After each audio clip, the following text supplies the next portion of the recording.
आहे दैनिक संध्याचं संध्या लाईव्ह। नमस्कार, मी गौरी, आपण पाहत आहात संध्या लाईव्ह। अजित पवारांनी प्रतिष्ठेचा केलेल्या शिरूर लोकसभा मतदारसंघातील महायुतीचे उमेदवार आढळराव पाटील आणि महाविकास आघाडीचे उमेदवार अमोल कोल्हे यांच्यामध्ये रंगतदार लढत बघायला मिळणार आहे। दरम्यान अमोल कोल्हे आणि शिवाजीराव आढळरावांची तिथीनुसार शिवजयंतीनिमित्त किल्ले शिवनेरी गडावर भेट घडली। शिवाजीराव आढळराव पाटील समोरासमोर येताच अमोल कोल्हे यांनी हस्तांदोलन केले आणि आढळरावांचे चरण स्पर्श करून आशीर्वादही घेतला। या दोघांनीही शिरूर लोकसभेसाठी एकमेकांना शुभेच्छाही दिल्याचं पाहायला मिळालं। यावेळी दोघांसोबत त्यांचे कार्यकर्ते देखील होते। तिथीनुसार साजरी होत असलेल्या शिवजयंतीनिमित्त सकाळच्या सुमारास शिवाजीराव आढळराव पाटील आणि अमोल कोल्हे दोघेही आपापल्या कार्यकर्त्यांसमवेत शिवनेरी गडावर शिवरायांच्या चरणी लीन होण्यासाठी आणि आशीर्वाद घेण्यासाठी गेले होते। यावेळी दोघांचीही रस्त्यात भेट झाली।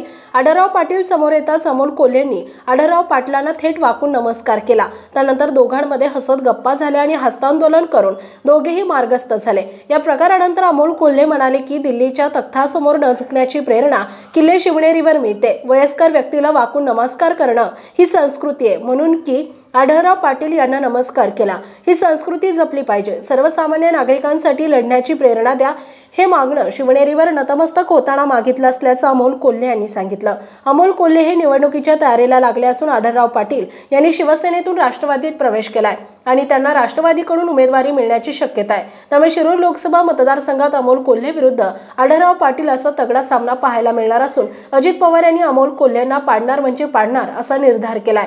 त्यामुळे या मतदारसंघात अजित पवारांची ताकद पणाला लागणार आहे। मागील काही दिवसांपासून कोल्हे आणि आढळराव दोघेही एकमेकांवर टीका टिप्पणी करताना पाहायला मिळत आहेत। त्यामुळे येत्या काळात शिरूर मतदारसंघातील जनता नेत्याला निवडून देते की अभिनेत्याला निवडून देते हे पाहणं महत्त्वाचं असणार आहे। संध्या लाईव्हसाठी प्रतिनिधी विजय लोखंडे, जुन्नर। महाराष्ट्र तसेच पुणे जिल्ह्यातील महत्त्वाच्या बातम्या पाहण्यासाठी संध्या लाईव्ह न्यूज चॅनलला YouTube वर सबस्क्राइब करा आणि बेल आयकॉन प्रेस करा।